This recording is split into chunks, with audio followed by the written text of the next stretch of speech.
নমস্কাৰ শ্ৰদ্ধাৰ শিক্ষাগুৰুসকল আশা কৰোঁ আপোনালোকে ভালেই আছে। আজিৰ এই ভিডিঅ'টোৰ জৰিয়তে আমি ভালেকেইটা গুৰুত্বপূৰ্ণ ইনফৰমেশ্যন আগবঢ়াম। টিউটৰসকলৰ বিশেষকৈ স্থায়ী শিক্ষকৰ মৰ্যাদাৰ দাবী কৰা হৈছে আৰু সদৌ অসম মধ্য ইংৰাজী শিক্ষক সংস্থাৰ আদৰণি স্থায়ী ৰিটেনশ্যন লাভ কৰিব সংশ্লিষ্ট বিদ্যালয়ৰ শিক্ষক কৰ্মচাৰীসকলে। আৰু এই ভিডিঅ'টোত গুৰুত্বপূৰ্ণ বিশেষকৈ টিউটৰসকলৰ যি পোষ্ট আছে সেই পোষ্ট স্থায়ী অৰ্থাৎ পাৰ্মানেণ্ট কৰাৰ দাবী জনোৱা হৈছে। প্ৰাথমিক পৰ্যায়ৰ পৰা ছিনিয়ৰ ছেকেণ্ডাৰী স্কুল পৰ্যন্ত শিক্ষকৰ নাটনি দূৰ কৰিবলৈ ৰাজ্য চৰকাৰে গুৰুত্বপূৰ্ণ পদক্ষেপ গ্ৰহণ কৰিছে। এই পদক্ষেপৰ ফলত টেট উত্তীৰ্ণ হৈ থকা বা ভৱিষ্যতে উত্তীৰ্ণ হ'বলগীয়াসকলৰ মনলৈও আনিছে এক আশাৰ বতৰা। বিশেষকৈ বিত্ত বিভাগৰ NOCৰ পাছত বিদ্যালয়ৰ শিক্ষা বিভাগে জাৰি কৰা নিৰ্দেশনাৰ ফলত পুনৰ নিযুক্তিৰ ব্যৱস্থা নথকা প্ৰায় ৩৫,০০০তকৈ অধিক শিক্ষক কৰ্মচাৰীৰ পদত নিযুক্তিৰ পথ প্ৰশস্ত হৈ পৰিল। ফলত ৰাজ্যত যিসকল টেট কোৱালিফাইড হৈ আছে বা কোৱালিফাইড হ'ব তেওঁলোকৰ কাৰণে এটা আশাৰ বতৰা, কিয়নো এই পদসমূহ এতিয়া ভেকেঞ্চি হৈ পৰিব। ৰাজ্য চৰকাৰে এই গুৰুত্বপূৰ্ণ সিদ্ধান্তটো যোৱা 10 মাৰ্চৰ কেবিনেটত অনুষ্ঠিত অনুমোদন জনোৱা হৈছিল যদিও বিদ্যালয় শিক্ষা বিভাগে যোৱা 10 জুনত আনুষ্ঠানিক নটিচ জাৰি কৰিছে আৰু এই নটিচৰ ফলত এই জাননীৰ ফলত 1 জানুৱাৰী 2013 চনৰ পৰা কাৰ্যকৰী হোৱাকৈ ভেঞ্চাৰ স্কুলসমূহ যিবোৰ পদ প্ৰাধিকৰণ হৈছিল সেই পদবোৰ এতিয়াৰ পৰা স্থায়ী পদ হৈ পৰিব। তাৰমানে যিসমূহ বিদ্যালয় প্ৰভিঞ্চিয়েলাইজ হৈছিল এই বিদ্যালয়সমূহ এতিয়া ৰেগুলাৰ পোষ্ট পাৰ্মানেণ্টভাৱে স্থায়ী পদ হৈ পৰিব। অৰ্থাৎ মুঠ ৩৫,৫৩২টা শিক্ষকৰ পদ স্থায়ী হৈ পৰিল। উল্লেখযোগ্য যে 2013 চনত ভেঞ্চাৰ স্কুলসমূহ নিৰ্ধাৰিত অৰ্হতা থকা শিক্ষকসকলৰ পদহে প্ৰাধিকৃত হৈছিল, যাৰ ফলত শিক্ষকসকলৰ মাজৰ পৰা কোনো শিক্ষকে চাকৰি এৰিলে, মৃত্যু হ'লে বা অৱসৰ গ্ৰহণ কৰিলে প্ৰাধিকৃত পদসমূহ খাৰিজ হৈছিল। অৰ্থাৎ যদি কোনো বিদ্যালয়ৰ হিন্দী শিক্ষকজনে অৱসৰ ল'লে সেই পদৰ নাইকিয়া হোৱাৰ ফলত নতুনকৈ নিযুক্তি হোৱা নাছিল।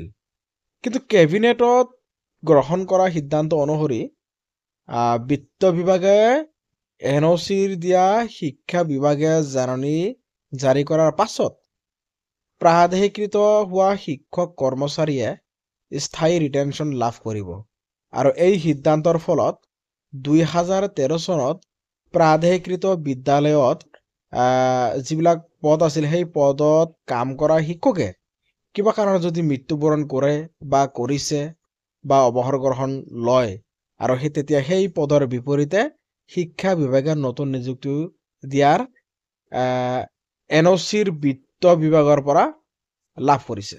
এতিয়াৰ পৰা তেনেকৈ দিব পাৰিব। উল্লেখযোগ্য যে ৰাজ্য চৰকাৰে এতিয়া যিসকল শিক্ষকক নিযুক্তি দিছে সেইসমূহ 2013 চনৰ আগৰ বিদ্যালয়ৰ আৰু ৰাজ্য চৰকাৰে এই গুৰুত্বপূৰ্ণ সিদ্ধান্তৰ ফলত প্ৰাধিকৃত বিদ্যালয়ত মানে প্ৰভিঞ্চিয়েলাইজ যিবিলাক স্কুল আছে সেই প্ৰভিঞ্চিয়েলাইজ বিদ্যালয়ত অৱসৰ বা আন কাৰণত খালী হোৱাৰ লগে লগে খাৰিজ হোৱা পদৰ বিপৰীতে শিক্ষক কৰ্মচাৰীক নিযুক্তি দিব পাৰিব আৰু ইয়াৰ লগে লগে নিযুক্তি হ'বলগীয়া শিক্ষক কৰ্মচাৰী পদৰ সংখ্যা বৃদ্ধি পাব।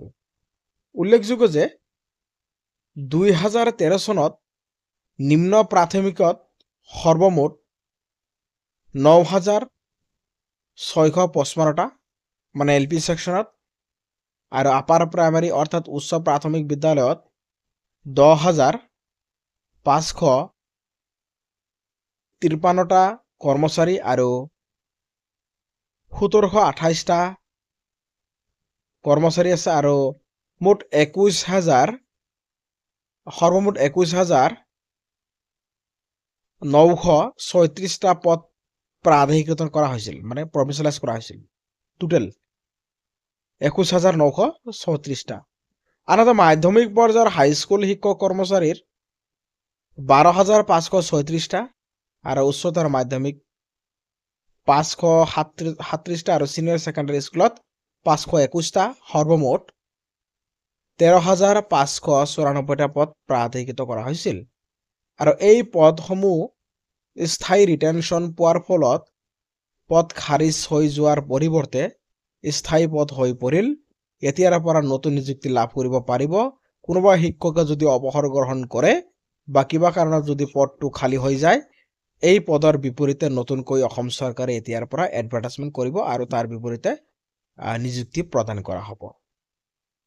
ৰিটেনশ্যনৰ সিদ্ধান্তৰ ফলত 35,000ৰো অধিক শিক্ষক কৰ্মচাৰীৰ পদ আৰু ইয়াৰ বিপৰীতে নতুন নিযুক্তিৰ পদ খোলা হোৱাৰ লগতে টেট উত্তীৰ্ণ হৈ থকা যিসকল ষ্টুডেণ্ট আছে, টেট কোৱালিফাইড কেণ্ডিডেট আছে, তেওঁলোকৰ ভৱিষ্যতৰ ৰাস্তাৰ বাটটো মুকলি হৈ পৰিল। তেওঁলোকৰ কাৰণে আশাৰ বতৰা আৰু ভৱিষ্যতে তেওঁলোকে চাকৰি পোৱাৰ সম্ভাৱনা অধিক পৰিমাণে বাঢ়ি গ'ল। ভৱিষ্যতে যিসকলে উত্তীৰ্ণ হ'ব তেওঁলোকৰ কাৰণেও এটা ভাল খবৰ। উল্লেখযোগ্য যে 2016 চনত ৰাজ্য চৰকাৰৰ চাকৰিত থকা প্লেন আৰু নন প্লেনৰ ব্যৱস্থা উঠাই দি স্থায়ীভাৱে ৰিটেনশ্যনৰ ব্যৱস্থা কৰা হৈছিল, কিন্তু প্ৰাদেশিকৃত শিক্ষক কৰ্মচাৰীৰ ক্ষেত্ৰত ৰিটেনশ্যনৰ আৱশ্যকতা নাছিল।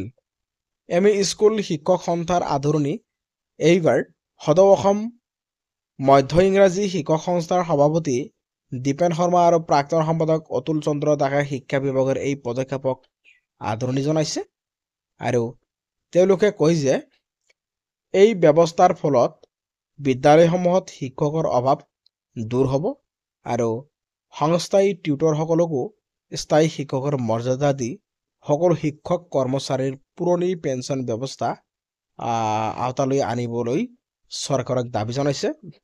এয়া এটা খুবেই গুৰুত্বপূৰ্ণ বিষয়, কিয়নো যিসকল টিউটৰ শিক্ষক আছে এই শিক্ষকসকল কিন্তু 2013 চনৰ আইন অনুসৰিয়েই আছিল, কিন্তু অসম চৰকাৰে তেওঁলোকক হল্ড কৰি ৰাখি কিবা এটা শ্ৰেণী বিভাজন কৰি ক্লাৰিফিকেশ্যন ৰুল এণ্ড ডিভাইড কৰি তেওঁলোকক ফেচ ৱাইজ মানে কেইদিন পিছত ল'লে, যাৰ কাৰণে 2013 চনৰ পৰা তেওঁলোকে বাদ পৰি ল'ল এটা চন ধৰি দিয়াৰ কাৰণে। আৰু ইয়াৰ কেটেগৰী কৰাৰ কাৰণে এই শিক্ষকসকল কিন্তু এই যিবিলাক আইন আছিল, অধিকাৰ আছিল, ইয়াৰ পৰা তেওঁলোকে ফালৰি কাটি বাধ্যত পৰি যাব লগা হ'ল। এই একেই কেটেগৰী শিক্ষক কোনোবাই 2013 চনত হৈ গ'ল, কোনোবাই কিবা কাৰণত লিষ্টৰ পৰা বাদ পৰি গ'ল। এটা সামান্য ভুলৰ কাৰণে এনেকুৱা হৈছে, গতিকে এইটো ডাঙৰ কথা নহয়। গতিকে এতিয়াও অসম চৰকাৰে কি কৰিব লাগে, এই টিউটৰসকলৰ মৰ্যাদা যিটো তেওঁলোকৰ পদ আছে অতি সোনকালে প্ৰভিঞ্চিয়েলাইজ কৰিব লাগে। মানে প্ৰভিঞ্চিয়েলাইজ হৈছেই, মানে তেওঁলোকৰ চাকৰিটো পাৰ্মানেণ্ট কৰিব লাগে, মানে স্কেল পেয়াৰ দিয়াৰ ব্যৱস্থা কৰিব লাগে। স্কেল পেয়াৰ দিলে এই শিক্ষকসকল কিন্তু শান্ত আৰু বহুত দিনৰ পৰা তেওঁলোকে প্ৰায় মানসিক অশান্তিত ভুগি আছে। একমাত্ৰ শিক্ষকসকল যিহেতু দৰমহাৰ কাৰণে পৰিশ্ৰম মাননি তেওঁলোকৰ সংসাৰখন চলাৰ কাৰণে খুব কষ্ট হৈ পৰিছে। এইসকল শিক্ষকে যেতিয়া স্কেল পে পাবলৈ ধৰিব, তেতিয়াৰ পৰা তেওঁলোকক কিন্তু শিক্ষা কাৰ্যত অতি মনোযোগেৰে আগ্ৰহেৰে তেওঁলোকে শ্ৰেণীকোঠাত আহিব। এটা ইফেক্টিভ লাৰ্ণিং এটা তেতিয়াৰে সফল হ'ব। ছাত্ৰ ছাত্ৰীসকলৰ মানে যিটো গুণগত মানদণ্ড উন্নত হ'ব, শিক্ষা ব্যৱস্থাটো উন্নত হৈ পৰিব। তেতিয়াৰ পৰা মানে এখন সমাজৰ নতুন পিকচাৰ আৰম্ভ হ'ব, নতুন দিনৰ আৰম্ভণি হ'ব।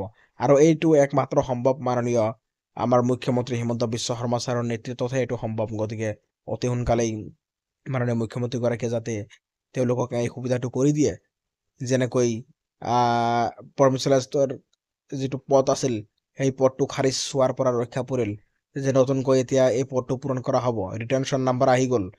গতিকে টিউটৰসকলৰ ক্ষেত্ৰতো একেই আইন প্ৰয়োগ কৰি ধুনীয়াকৈ তেওঁলোকৰ পদটো ৰেগুলাৰ পাৰ্মানেণ্টৰ ব্যৱস্থা কৰি দিয়ক আৰু স্কেলৰ ব্যৱস্থা কৰি দিয়ক। শ্ৰোতাৰ শিক্ষাগুৰুসকল, আমাৰ চেনেলটো কিন্তু আপোনালোকে ছাবস্ক্ৰাইব কৰিবলৈ নাপাহৰিব। ধন্যবাদ।